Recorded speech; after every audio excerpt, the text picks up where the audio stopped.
Good morning बच्चों। आज हम पुनः समासरण से संबंधित सवाल देखेंगे। पिछले पीरियड्स में हमने समासरण से संबंधित बहुत कम ही सवाल देख पाए थे, परंतु आज हम उससे समासरण से संबंधित 2-3 प्रश्न और देखते हैं। प्रश्न दिया हुआ है कि सहसंबंध गुणांक ज्ञात कीजिए जबकि समासरण रेखाएं निम्न हैं।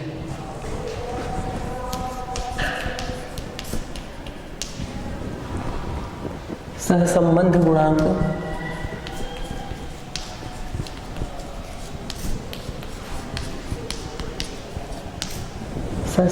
गुणांक ज्ञात कीजिए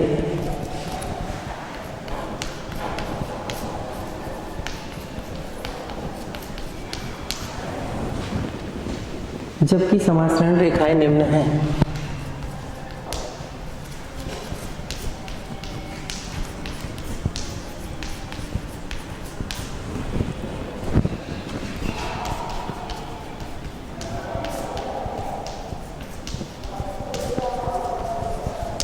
समासरण रेखाएं दी गई है 2x ऋण 9y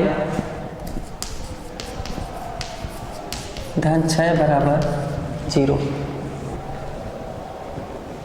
तथा दूसरा समीकरण दिया है इसका x ऋण 2y धन 1 बराबर 0। इससे सहसंबंध गुणांक ज्ञात करना है हमको, और समासरण रेखाएं हमारे पास दी गई है 2x ऋण 9y धन 6 बराबर 0 और x ऋण 2y धन 1 बराबर 0। पहले समीकरण में हम देखते हैं 2x ऋण 9y धन 6 बराबर 0 में दिया है 2x ऋण 9y धन 6 बराबर 0। यहाँ से हम यदि ऋण 9y को हम पक्षांतरण करके इधर ले आने तो क्या बचेगा, 9y बराबर 2x प्लस 6। यहाँ से हम y इक्वल टू निकाल लेते हैं तो क्या हो जाएगा, सबका 9 से डिवाइड कर देते हैं तो ये हो जाएगा 2/9x और धन 6/9 अर्थात 3 दूनी 6 और 3 तिया 9 मतलब 2/3। तब हम यहाँ से y का x पर समासरण गुणांक ज्ञात करते हैं तो हम इसको लिखते हैं b/x इक्वल टू, हमारे पास आ जाएगा 2/9। b/x equal to 2/9। y का x पर समासरण गुणांक लिख सकते हैं हम y का x पर समासरण गुणांक। इसी तरीके से हम पुनः दूसरे समीकरण में देखेंगे, हमारे पास लिखा है x ऋण 2y धन 1 बराबर 0, x धन 2y धन 1 बराबर 0। यहाँ पर हम पहले समीकरण में y का मान ज्ञात किए थे, दूसरे समीकरण में हम x का मान ज्ञात करेंगे। तब x बराबर हम ले लें तो हमारे पास क्या आ जाएगा, 2y माइनस 1। तब देखते हैं हमारे पास यहाँ y का x पर समासरण था, अब x का y पर समासरण गुणांक, तो x का y पर समासरण गुणांक आ जाएगा b x y equal to 2 हो जाएगा। ये होगा x का y पर समाश्रयण गुणांक, x का y पर समाश्रयण गुणांक।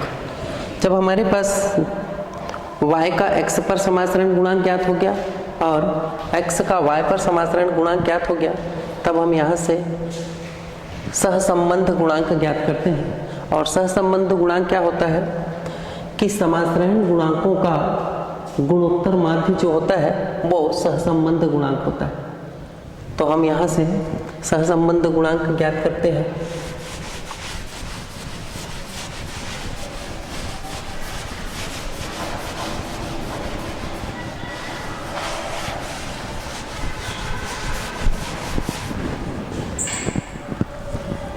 सहसंबंध गुणांक आर एक्स वाई, सहसंबंध गुणांक आर एक्स वाई बराबर हम लिखते हैं under root B X Y into B Y X, गुणोत्तर माध्य होता है।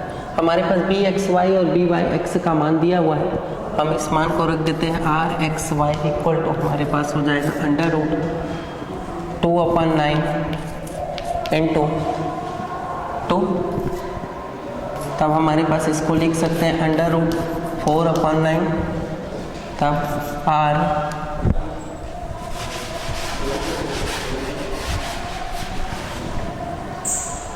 R X Y equal to क्या हो जाएगा हमारे पास 2/3। सहसंबंध गुणांक R X Y equal to 2/3, इसलिए 2/3 प्लस में आएगा क्योंकि दोनों ही समासरण गुणांक धनात्मक है, इसलिए सहसंबंध गुणांक भी धनात्मक ही आएगा। ये इसका आंसर हो जाएगा।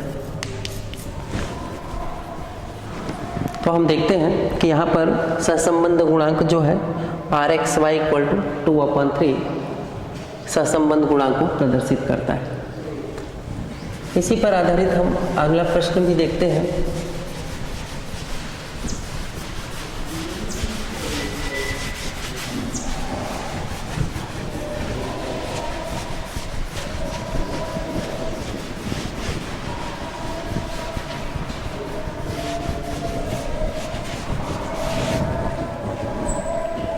ऐसा ही एक अगला प्रश्न दिया हुआ है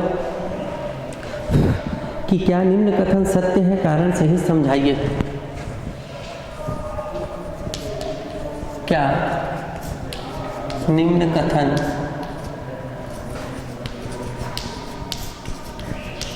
सत्य है, जबकि समीकरण दे दिया है यहाँ पर 40x ऋण 18y, 40x ऋण 18y इक्वल टू 5, तथा दूसरा समीकरण दे दिया है इसका 8x ऋण 10y, 8x ऋण 10y धन 6 बराबर 0। क्रमशः y की x पर तथा x की y पर समासरण रेखा है। क्रमशः y की x पर और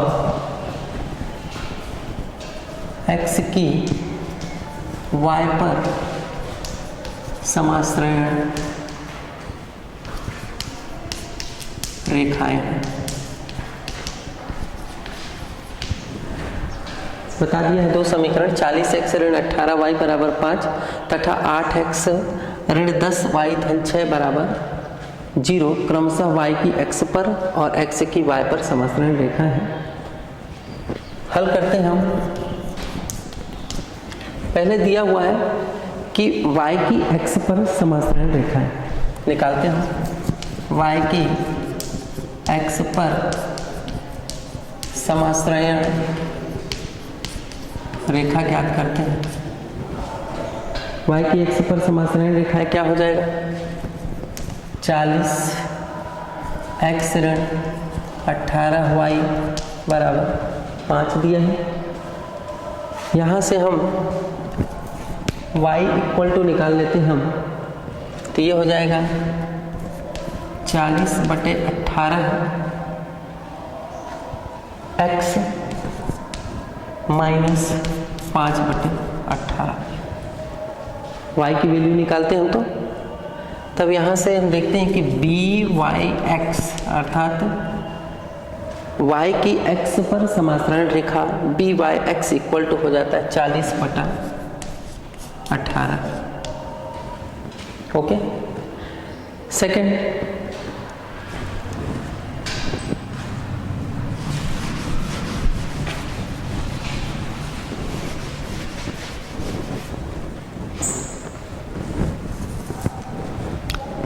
पहले निकाले y की x पर समाश्रयण रेखा, अब हम निकालेंगे x की y पर समाश्रयण रेखा।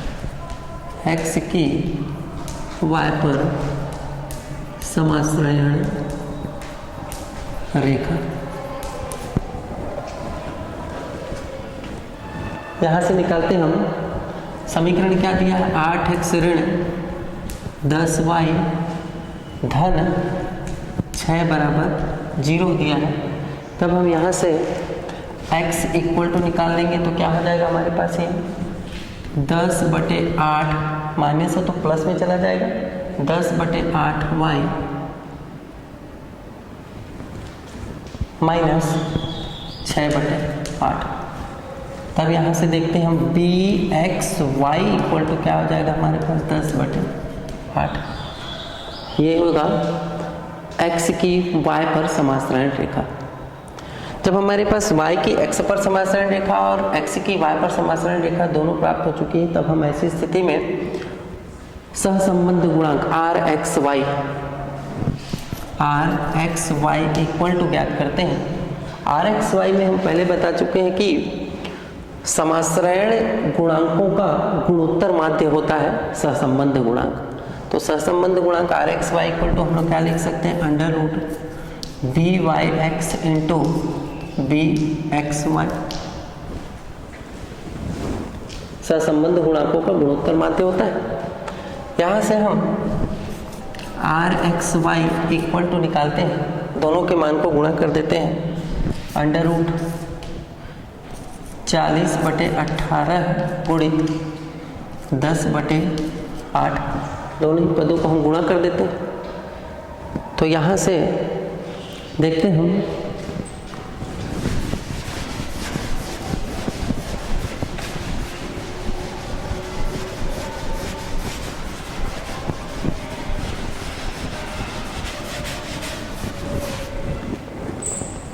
अंडर रूट के चिन्ह को हटा देते हैं हम वहाँ से। तो यहाँ से हमारे पास क्या हो जाएगा, r² इक्वल टू 40/18 40/18 गुणित 10/8, 8 कम 8, 8 पंचे 40, 2 × 18 और 2 पंचे 10। तो r² बराबर हो गया 5 की घात 2 न लिख के हम डायरेक्ट इसको लिख लें। इसको लिख सकते हैं r² equal to 25/9, then r equal to 5/3। ये हो जाएगा इसका सहसंबंध। सहसंबंध गुणांक में इस चीज़ का ध्यान रखना पड़ेगा हमको कि y की x पर समांतराल रेखा से हमको उसका गुणांक ज्ञात कर लेना है और y की x पर समांतराल रेखा से गुणांक ज्ञात कर लेना है। दोनों ही गुणांकों को इस फार्मूले में, अर्थात जो सहसंबंध होता है दोनों का गुणोत्तर माध्य होता है, तो गुणोत्तर माध्य के फार्मूले से लगा के हम यहाँ से r की वैल्यू ज्ञात करते हैं। ध्यान रहे इस बात का इसमें कि 5/3 अर्थात हम r को क्या लिख सकते हैं, 1 सही 2/3, 3 एकम 3 और 2 5/3, अर्थात r का मान जो है वो 1 से अधिक है और r का मान 1 से अधिक होता है तो दिया हुआ कथन सत्य नहीं होता है। तो हम ये लिख सकते हैं यहाँ पर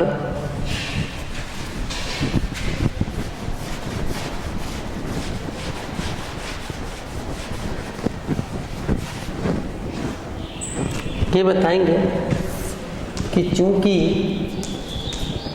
r का मान 1 से अधिक नहीं होता है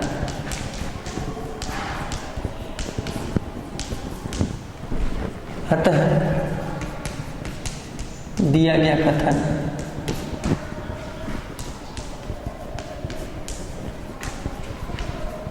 सत्य नहीं।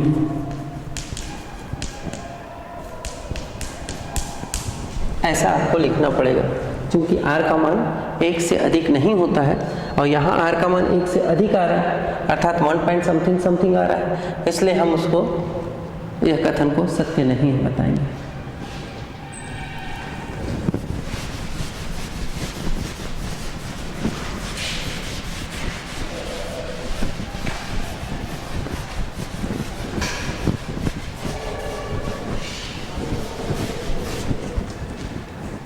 इसी पर आधारित एक अन्य प्रश्न देखते हैं हम।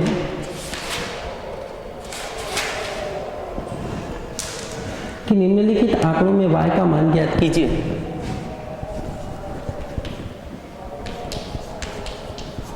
निम्न आंकड़ों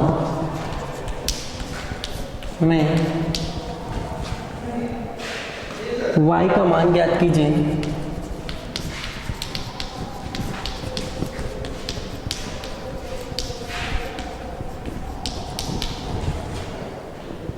जबकि x बराबर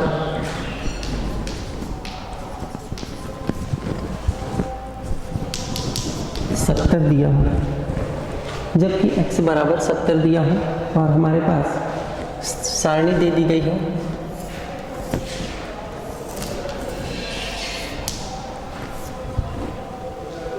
यहाँ दिया है श्रेणी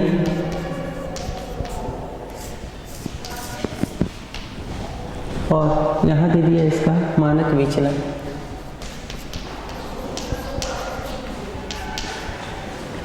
श्रेणी दे दिया है इसका और यहाँ से दे दिया इसका मानक विचलन। श्रेणी दिया है, x में दिया हुआ है x और y और इसकी श्रेणी दिया है, माध्य दिया है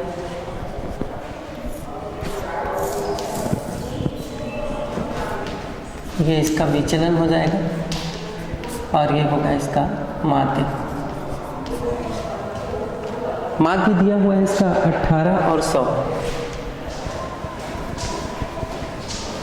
और इसका विचलन दिया हुआ है यहाँ पर से 14 और 20। जब इसका माध्य दिया है 18 और 100 और विचलन दिया है 14 और 20, तब हम सबसे पहले यहाँ से बताएंगे दिया है x बार बराबर, माध्य दे दिया है x बार बराबर हमारे पास दे दिया है यहाँ से 18, समांतर माध्य में माध्य x बार बराबर दे दिया 18 और y बार बराबर दे दिया हमारे पास 100। x बार बराबर दिया है 18 और y बार बराबर दिया हमारे पास 100। इसी प्रकार विचलन दिया है, विचलन हमारे पास दे दिया है सिग्मा x बराबर दिया है 14 और सिग्मा y बराबर दे दिया हमारे पास 20 और r का मान दिया हुआ है। r का मान आगे से दे दिया, प्रश्न में ही कह रहा है कि सहसंबंध गुणांक 0.8 है, अर्थात rxy बराबर दे दिया हमारे पास 0.8। प्रश्न में ही दिया हुआ है सभी चीज़ें। उसके बाद हम यहाँ से y की x पर समाश्रयण समीकरण हमारे पास है। y की x पर समाश्रयण समीकरण बराबर होता है y minus y bar equal to r sigma y upon sigma x into x minus x bar. ये होता है y की x पर समाश्रयण समीकरण। तब यहाँ से हम y का मान रख देते हैं। y का मान हम लोग y माइनस y बार का मान दिया हुआ हमारे पास 100 इक्वल टू r का मान दिया हुआ हमारे पास 0.8, हम यहाँ से 0.8 रख सकते हैं इंटू सिग्मा y का मान दिया हुआ हमारे पास 20 और सिग्मा x का मान दिया हमारे पास 14। सिग्मा x का मान, सिग्मा y का मान दिया 20 और सिग्मा x का मान दिया है 14। तब हम ऐसी स्थिति में x माइनस x बार का भी मान रख दें हमने। यहाँ से x माइनस x बार का मान भी हमारे पास दिया हुआ 18। सभी मान को रख दिए, हल करते हैं हम कुछ दूरी तक। उसके बाद हमारे पास एक और मान दिया हुआ है, जबकि x बराबर 70 दिया हो तब। तो हम पहले आगे कुछ दूरी तक हल करते हैं। तो y माइनस 100 इक्वल टू, इसको हम लोग लिख सकते हैं 0.8 और 20/14 को हम लोग यहाँ से काट सकते हैं, 2 सत्ते 14, 2 दहम 20, तो हम लोग इसको लिख सकते हैं 0.8 गुणित 10/7 इंटू x माइनस 18, ऐसा लिख सकते हैं। तब यहाँ से हम लोग y बराबर निकाल लेते हैं हम लोग।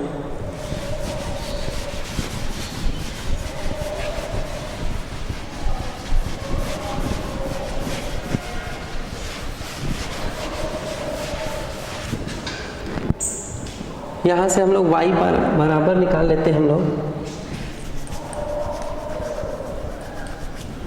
यहाँ से हम लोग y बराबर निकालते हैं तो क्या हो जाएगा ये 100 plus 0.8 into 10/7 into x minus 18।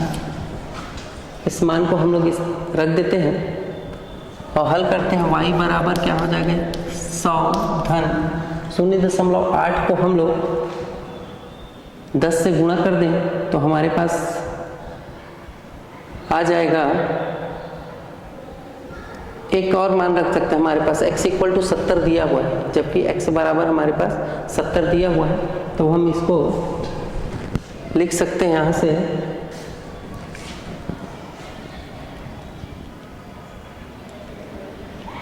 8/7 into 70 minus 18। 10 का जब 8 से गुणा करेंगे तो 8/7 हो जाएगा ये, और ये हो जाएगा 70 माइनस 18, क्योंकि x बराबर 70 का मान दिया हुआ है प्रश्न में।